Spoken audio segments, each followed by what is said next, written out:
Vamos falar um pouco sobre misoginia, porque tem muita gente que ainda tem esse conceito meio confuso na cabeça, né? A misoginia, resumidamente, é o ódio e a aversão à mulher e ou ao feminino, né? E tem gente que acha que ela se manifesta, você só consegue perceber a misoginia numa violência física ou numa extrema violência verbal. E não, né? Como eu disse, a aversão ao feminino já é uma misoginia. Então, quando o homem vira pro outro, você tá parecendo uma mulherzinha, hein? E o cara fica extremamente ofendido. Imagina, eu não sou mulherzinha, não. Né? Essa aversão ao feminino, esse medo de parecer feminino, porque esses conceitos não são femininos, né? A sociedade que atrelou certas coisas ao feminino, mas que não são, né? E que são uma das coisas que é prejudicial ao homem, ditar essas regras, né? Então, já fazendo um gancho, tá aí uma das consequências ruins para os próprios homens, né? Então, a gente tem, por exemplo, um índice altíssimo de suicídio entre homens. Por quê?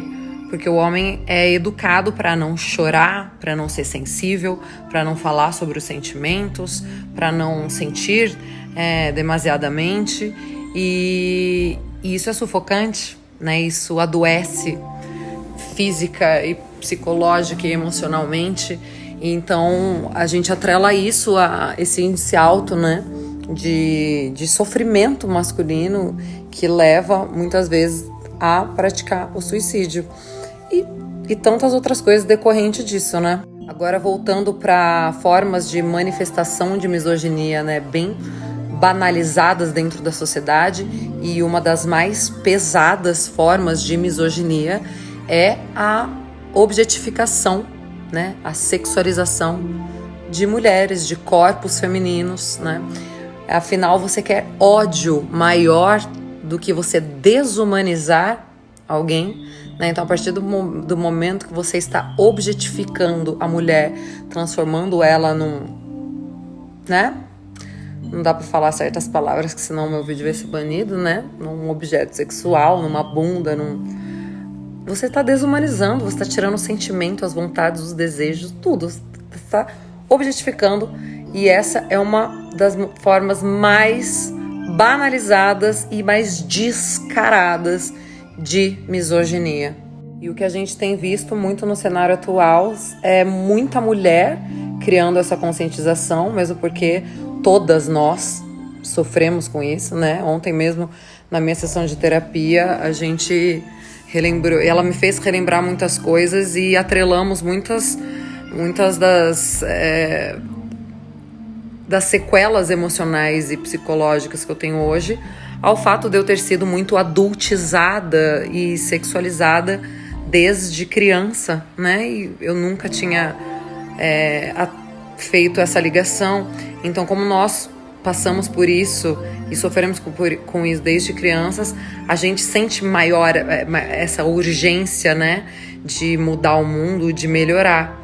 No entanto, a gente não vê essa mesma quantidade de homens envolvidos nessa luta e nessa vontade de aprender e mudar e ser um cara melhor para as mulheres, né? Mesmo todos os homens tendo mulheres que eles amam, né? Porque é aquela famosa frase de eu não sou machista, eu até tenho mãe, né? Então, mesmo sabendo que a própria mãe, que a própria irmã, que a própria namorada, filha, sofre com aquilo, a pessoa se sente confortável, né? Porque usufrui de diversos privilégios, né? Não sente diretamente os efeitos da misoginia, né? E acaba ficando lá de boa e não quer mudar e não tem o mínimo interesse. Eu vou deixar aqui algumas indicações, né, que eu acho necessárias, assim, que me acrescentaram muito, me trouxeram muita conscientização em relação a esses assuntos. É uma palestra do Leandro Carnal, tem no YouTube, que é ou a história da mulher ou a mulher na história. Um desses dois é bem pesado, te traz bastante consciência. E outro são os livros e entrevistas. Você tem muito material aí disponível da psicóloga Valesca Zanello, que é uma psicóloga que estuda gênero. E E ela tem livros maravilhosos, artigos maravilhosos, estudos. Ela tem um estudo sobre grupos de WhatsApp masculinos que é bizarro, que ela categoriza, assim, a misoginia explícita, a misoginia, a gordofobia, racismo, elitismo, capacitismo. Então é isso, gente. A gente tem que estar sempre correndo atrás, se informando, se conscientizando, não só daquilo que a gente sofre na pele, mas daquilo que nos permite ter privilégios, né? Então, não adianta, por exemplo, ser uma mulher que luta pelo feminismo, mas se eu não lutar paralelamente contra o racismo, o capacitismo, a homofobia, a transfobia e o elitismo, o classismo, né? Então, a gente tem que utilizar dos privilégios também, né? Se eu sou uma branca e eu tenho privilégio por causa disso, eu tenho que usar desses privilégios. É o mínimo do mínimo do mínimo que eu posso fazer, né? Já que eu tenho esses privilégios, é usar desses privilégios para dar voz a esse movimento que é tão importante. Lembrando que muitas vezes, para quem está num grupo privilegiado, a igualdade ou a equidade, ela soa como opressão.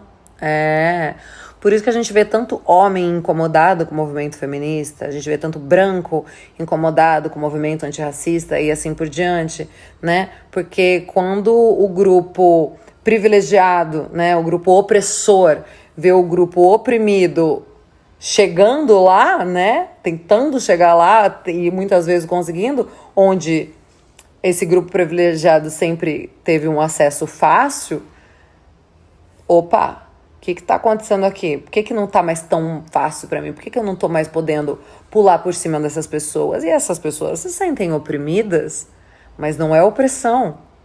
É apenas dando direito a grupos oprimidos a terem os mesmos privilégios, que daí no caso chamaríamos de direitos, que você. Última story, não vou mais me prolongar. Mas eu não sei se vocês repararam que eu troquei, né? Eu falei assim, aí não seriam privilégios, seriam direitos. Por quê? Porque quando é um direito de todo mundo, aí a gente chama de direito. Agora, quando esse direito é concebido apenas a um grupo, aí a gente chama de privilégio, né? Por quê? Porque é um privilégio. Eu estou num único grupo que tem esse direito, então é um privilégio. A partir do momento que esse privilégio passa a ser de todos, aí é um direito, né? Um direito de todo mundo. Ninguém é privilegiado, ninguém é desprivilegiado. Então essa é a diferença entre direito e privilégio. Deu para entender?